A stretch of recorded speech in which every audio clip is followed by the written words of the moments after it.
Ok, vestibulando, estamos aqui mais uma vez com vocês, com os alunos do professor Luiz Carlos, aqui na telinha da TV União. Hoje estamos Química aqui comigo, professor Luiz Carlos Noronha, nós estamos falando de ligações químicas. Falamos um pouquinho de ligação covalente, mas fizemos exercício ligado a ligações químicas e também a propriedades periódicas e vamos continuar fazendo essa ligação entre ligações químicas e propriedade periódica. Mas lembre-se que a ligação iônica, a gente fala em ligação iônica, mas a ligação iônica, ela não forma orbital, ela não forma uma ligação química como a covalente. Nós temos aí no blog já aula sobre isso, mas na próxima semana vamos trazer aqui a ligação covalente fechando. A ligação covalente forma uma molécula, existe ligações químicas. Na ligação iônica, por mais que tenha ligação iônica, ela é simplesmente uma atração eletrostática, ou seja, na ligação iônica, um perde elétron, que é o metal, e o outro ganha elétron, que é um ametal. Ora, se um perde elétron, se ele perde elétron, ele fica positivo. O outro que ganha elétron fica negativo. Positivo e negativo, aparece uma força de atração entre eles, né?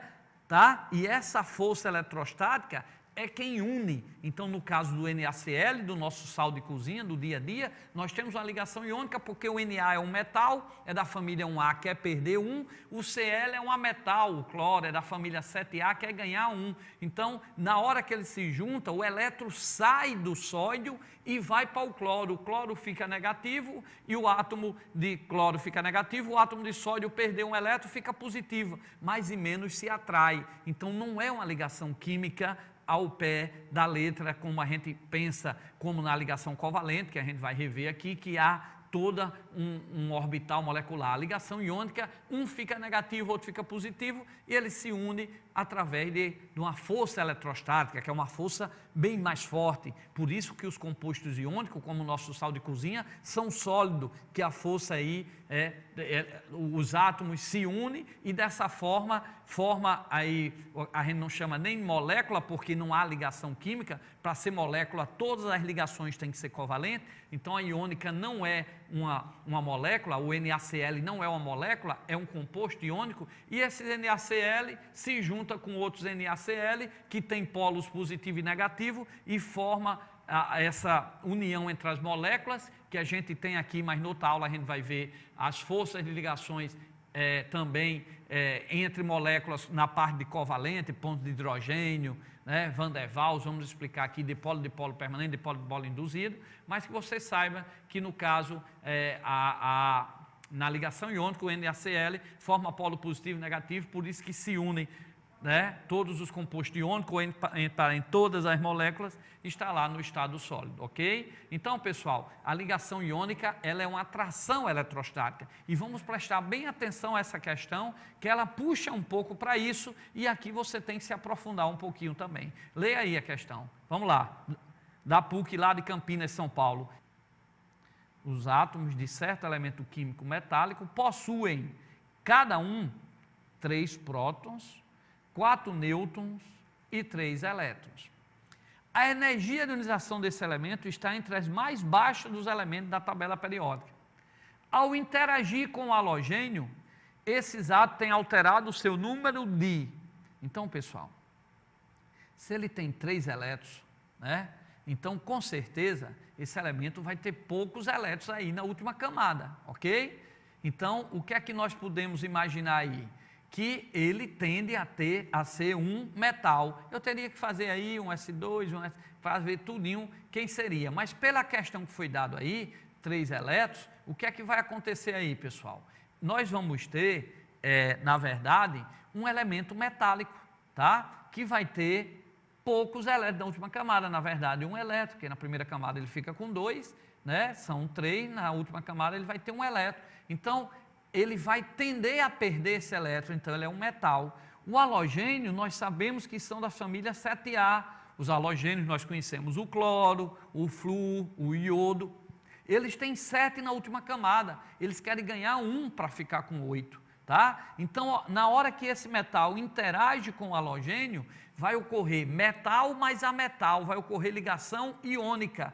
Esse vai perder um elétron e esse vai ganhar, ficando estável. Então, se ele vai perder um elétron, esse elemento aí metálico que eu vou chamar de X, Se ele perde um elétron, se ele perde negativo, ele vai ficar positivo. Então, ele vai formar um cátion, tá? X mais 1.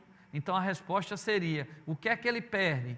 Elétron transformando-se em cátion. Vamos reler a questão e fazer novamente para você, vestibulando, que é uma questão bem interessante sobre ligações químicas. Ele diz, os átomos de um certo elemento químico metálico, tá? Ele já disse que era metálico, cada um possui 3 prótons, 4 nêutrons, 3 elétrons.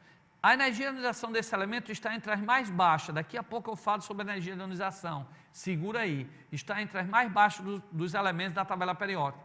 Ao interagir com halogênio, esse átomo tem alterado o quê? Ora, halogênio. Então, eu vou ter um metal mais um halogênio, que é um ametal, ou seja, que não é metal, é não metal. Toda vez que eu tenho um metal mais ametal, eu tenho ligação iônica. A ligação iônica, o metal perde elétron, se transformando num cátion, num positivo, e o ânion ganha elétron, se transformando, e o ametal ganha elétron, se transformando num ânion negativo. Por isso que há uma atração entre o positivo e negativo, por isso que a ligação iônica, ela é uma atração eletrostática, ela não forma orbital como a covalente. Então, ele pergunta, o que é que altera no metal? Ele não vai alterar o número de prótons que estão no núcleo, nem nêutron. É uma reação, para cá, para cá, para cá. Essa ligação iônica, para cá, Jonathan, ela é uma atração eletrostática. Então, o que é que vai acontecer? Vai juntar o metal com a metal, tá certo? Essa ligação aí, o metal perde, fica positivo, o cátion, e a metal ganha, fica um ânion negativo, então se atrai mais e menos. Então não forma uma ligação química, forma simplesmente o quê? Uma atração eletrostática. Agora, o que acontece com o metal? Ele perde o elétron. Se ele perde o elétron, ele se torna um cátion, ele se torna positivo. Agora, o número de prótons e o número de nêutrons estão no núcleo.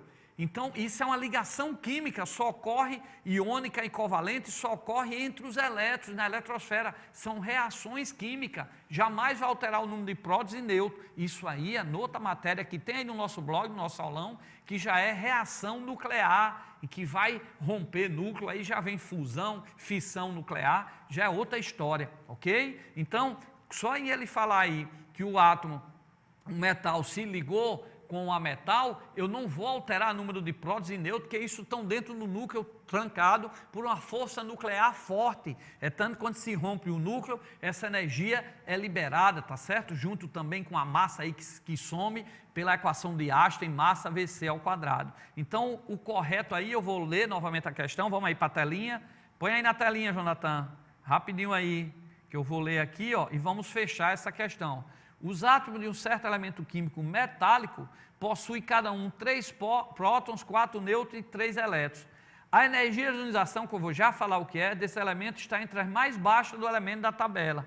Ao interagir com o halogênio, esse átomo tem alterado o quê? Ele só vai alterar o número de elétrons. Então, eu jamais ia marcar aqui a letra A, que altera o número de prótons, ou a letra C, que altera o número de nêutrons, ou a letra D, que altera o número de prótons. Prótons e nêutrons estão no núcleo, não muda, não são alterados numa reação química ou numa ligação química. Ele só tem alterado o número de elétrons. No caso, o metal, ele perde um elétron. Se ele perder o elétron, que é negativo, ele vai ficar com falta de negativo, ele vai ficar positivo, que a gente chama isso de cátion. Se fosse o halogênio ganha o elétron, ficando um ânion, ficando negativo. Mas ele perguntou sobre o metal. Então, o que é que acontece com o metal numa ligação química? Ele perde elétron, transforma-se em cátion X+, ok? Vai para cá, para cá, para cá. Aí você diz, professor Luiz Carlos, entendi. Mas aí falava sobre energia de ionização. E o que é energia de ionização? Então, vamos fechar a questão,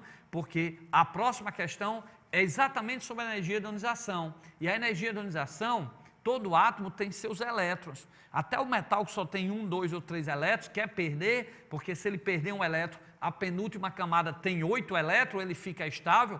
Por isso que o metal quer perder o elétron, porque na hora que ele perde, a última camada dele está com 8 elétrons, ele se torna, pela teoria do octeto, ele se torna estável igual a um gás nobre. Mas mesmo para um metal perder elétron, ele não perde assim não. É necessário que venha algo que tenha energia para arrancar esse elétron. E quando essa energia é arrancada de um átomo, ele isolado, sozinho e no estado gasoso, a gente chama essa energia de ionização, ok? Cuidado, se for arrancar o elétron de uma placa metálica onde tem bilhões de átomos, aí não é mais energia de ionização, aí já é efeito fotoelétrico, quando uma onda incide, tá, no metal e consegue ser maior que a função trabalho, que deu isso um prêmio Nobel a Millikan, um grande cientista aí, né, e Einstein depois que explicou isso, e ganhou o prêmio Nobel pela explicação do efeito elétrico, e o Millikan pela explicação da função trabalho.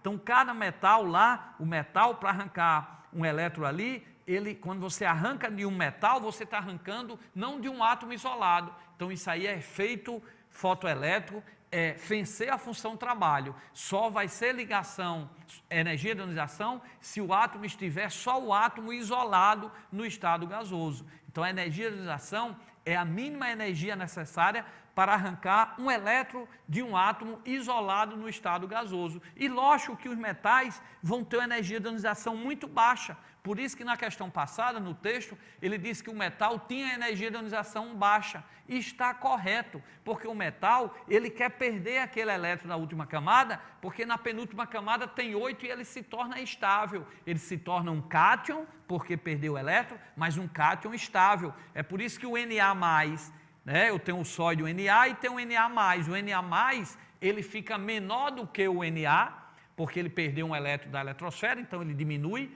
Então, sempre o cátion é menor do que o átomo no estado neutro. Então, o Na+ é menor do que o Na, do que o sódio neutro, ok? Mas, ao mesmo tempo, ele se torna estável, porque ele perdeu um elétron da última camada. Então, a última camada, ele deixa de ter elétron lá na última camada, e a penúltima camada, que tinha 8, passa a ser agora a última com elétron, e com 8 elétrons ele está estável. Por isso que o Na+ é mais estável do que o Na, sódio, o neutro, ok? Isso é importante para o vestibular. O Na+ tem um raio menor do que o Na sozinho, o neutro, e o Na+ é mais estável do que o Na neutro, ok? Ele fica menor, mas fica mais estável. O contrário do ânion, o Cl ganha um elétron, fica negativo, chama-se ânion, ele fica maior, então o Cl- é maior do que o Cl normal, tá certo? E o Cl, nesse caso, menos, também fica mais estável. Então, o Na+ é mais estável, o Cl- é mais estável. O Na+ é menor do que o Na neutro, e o Cl- é maior, porque ganhou um elétron a mais na eletrosfera, é maior do que o Cl neutro, ok? Então, vamos para essa questão aí de energia de ionização, aproveitando para fazer uma questãozinha que se encontra aí na nossa telinha. Olha aí, ó. Observe as equações a seguir. Então, ele deu as equações, ele disse aí, ó, A mais energia, formando A mais um elétron. Então, veja que o A se transformou num cátion, significa que ele perdeu um elétron, está aí, ó, o elétron que perdeu, ok? Enquanto o B, o contrário, ó, o B recebeu um elétron, o elétron está aqui antes da seta, como tivesse no reagente. Ele recebeu um elétron, se transformou num ânion e libera energia. Aí ele pergunta, as propriedades periódicas relacionadas, respectivamente, com essas equações são... Então, ele quer saber as propriedades relacionadas a essas duas equações. Gente, aqui eu tenho um elemento A. Alguma energia veio externa e arrancou um elétron dele, se transformou em A+, tá? Então, se arrancou um elétron, isso é energia de ionização.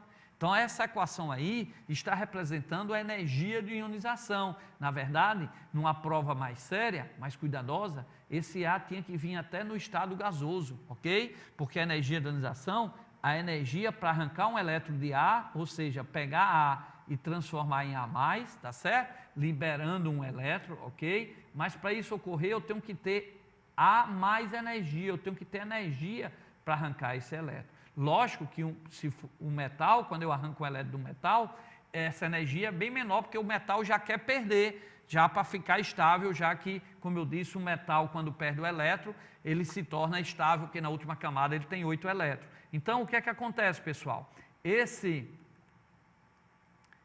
Essa energia, para arrancar esse elétron, observe que o elétron foi arrancado e o ar que era neutro aqui, ó, o ar era neutro, né, se transformou em positivo. Então, para ele se transformar em positivo, lógico, ele não pode ganhar próton, né? Porque o próton está lá no núcleo, ok? Tinha que ser uma reação nuclear. Então, o que ele pode é perder elétron. Então, se ele ficou positivo, não é porque, numa ligação química, se algo fica positivo, não é porque ganhou próton, não, ou não é eletricidade. Quando ele fica positivo é porque ele perdeu o elétron. E está aqui, ó, a equação mostrando que ele perdeu o elétron saiu. Então, pessoal, quando eu tenho aqui, ó, quando eu tenho o A neutro, o A sozinho é neutro, e quando eu tenho ele se transformando em A+, para isso acontecer, primeiro eu tenho que ter uma energia para arrancar ele, e está aqui a energia, apareceu, então eu tenho que ter uma energia. Depois, se ele ficou positivo, ele tem que expulsar, ele tem que mostrar que esse elétron foi embora, então ele foi embora. Então aqui, nessa primeira equação, essa equação aí está representando o que nós chamamos de energia de ionização, a energia necessária para arrancar um elétron de um átomo no estado gasoso. Lógico que, como eu disse, num concurso mais refinado, né, ele teria que botar o A aí no estado gasoso, ok? Então essa primeira representa a energia de ionização. Mas eu queria, antes de mais nada, mostrar aqui o gráficozinho da energia de ionização. Observem que qualquer átomo pode ser de um metal. Para eu arrancar um elétron dele, eu necessito de energia, e ele vai ficar positivo, tá certo?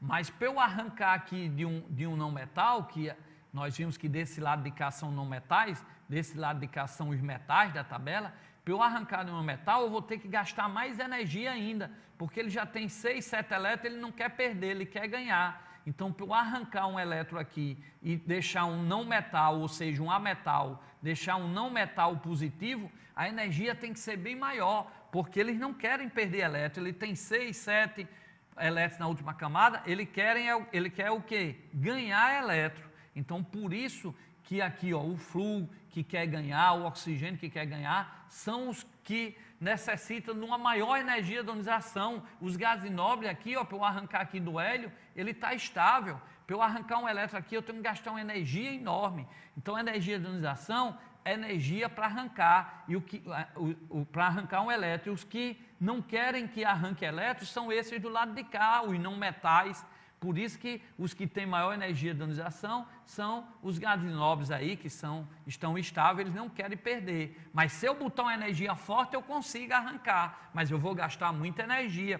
Já os metais que estão aqui, ó, tá, do lado de cá, por exemplo, o K, o sódio, eles já querem perder o elétron. Então, com a energia bem menor, eu já arranco o elétron dele. Então, os que têm menor energia de ionização são os metais, estão do lado de cá. Os que têm maior energia de ionização, a seta está mostrando aí, elas estão do lado direito da tabela. Então, quem possui maior energia de ionização? Os não metais. Quem possui menor? Os metais, que é a maioria da tabela.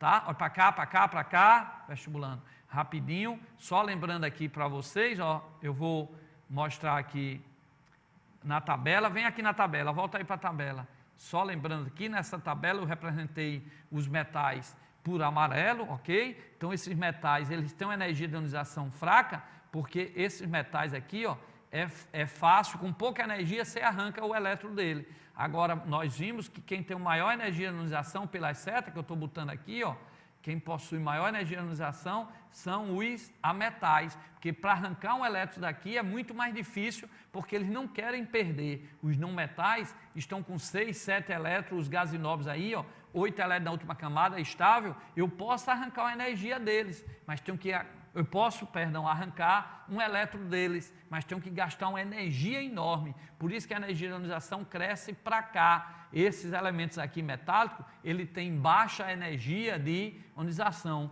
Com um pouquinho só de energia, eu transformo o Na, por exemplo, num cátion, no Na+, ok? Para eu transformar o oxigênio num cátion, eu tenho que gastar uma energia enorme no O+. Por isso que a gente não vê O+, por aí, tá certo? Porque para arrancar um elétron dele é muito difícil. Eu consigo, mas tenho que ter uma energia de ionização muito grande. Beleza? Então, olha para cá, para cá, para cá. Os metais têm baixa energia de ionização, já os não metais têm alta. Então, voltando lá para a questão, para a gente fechar aquela questão, está chegando aí o finalzinho da nossa aula, ele pergunta, essa equação aqui representa o quê? Essa primeira representa um átomo que se transformou em um cátion, ou seja, eu arranquei um elétron.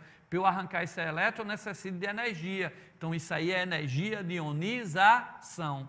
Observe que o B é o contrário. O B, ó, ele ganhou um elétron, está dizendo aí, ó, antes da setinha, ganhou um elétron e se transformou no B menos, liberando energia. Então, quando um átomo ganha elétron, ele envolve energia, ele se torna mais estável, no caso aí, se B for principalmente os ametais, que tem uma alta eletronegatividade, né? Então ganha esse elétron, eles ficam estáveis e com isso libera energia. E essa energia liberada, a gente chama aí de eletroafinidade ou afinidade eletrônica. Então não esqueçam essas duas propriedades periódicas, muito importante, a energia de ionização ou potencial de ionização, quando a energia vem e arranca um elétron, e o contrário, a eletroafinidade ou afinidade eletrônica, quando um átomo ganha um elétron e libera energia, tá? Então, liberou energia ganhando um elétron,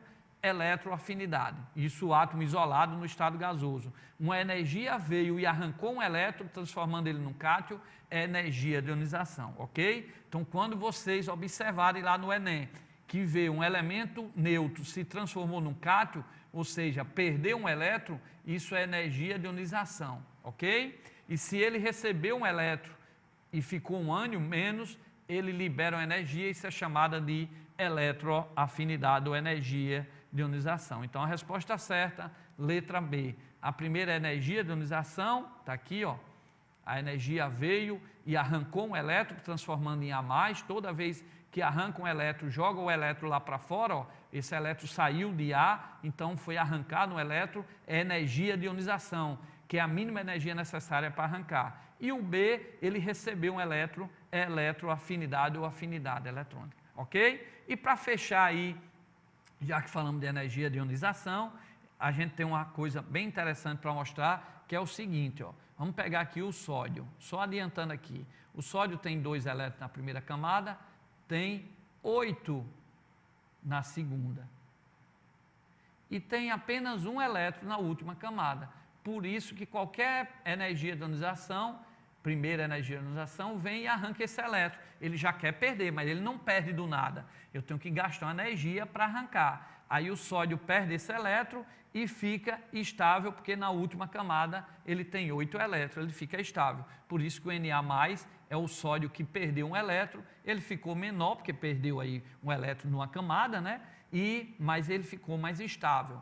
Agora, a primeira energia de ionização, ela é sempre menor que a segunda, porque se eu arranquei um elétron do sódio e depois vou querer arrancar um segundo elétron, ou seja, uma segunda energia de ionização, observe que para arrancar o segundo, ele vai estar na camada de dentro, onde já tem 8 elétrons, então eu vou gastar muito mais energia. Então grava isso aí, vestibulando, ó, a primeira energia de ionização é sempre menor que a segunda, ou seja, para arrancar um elétron de um átomo, para cá, para cá, para cá, para arrancar um elétron de um átomo, eu necessito da primeira energia de ionização, ele se torna um cátion. Se eu quiser arrancar outro elétron, eu vou precisar de uma energia de ionização também para arrancar, mas eu vou precisar de uma energia de ionização maior ainda, tá? Então a segunda energia de ionização é sempre maior que a primeira. Se vier a terceira, é maior do que a segunda, e não esquece esse detalhe.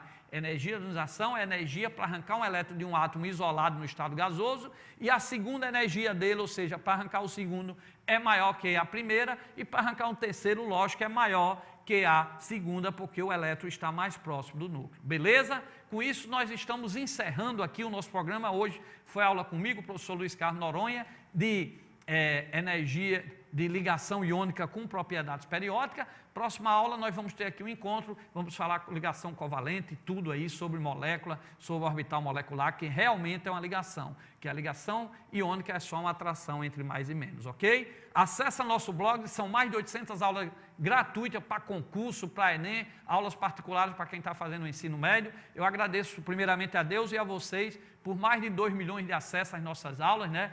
E agradeço pela confiança no nosso trabalho.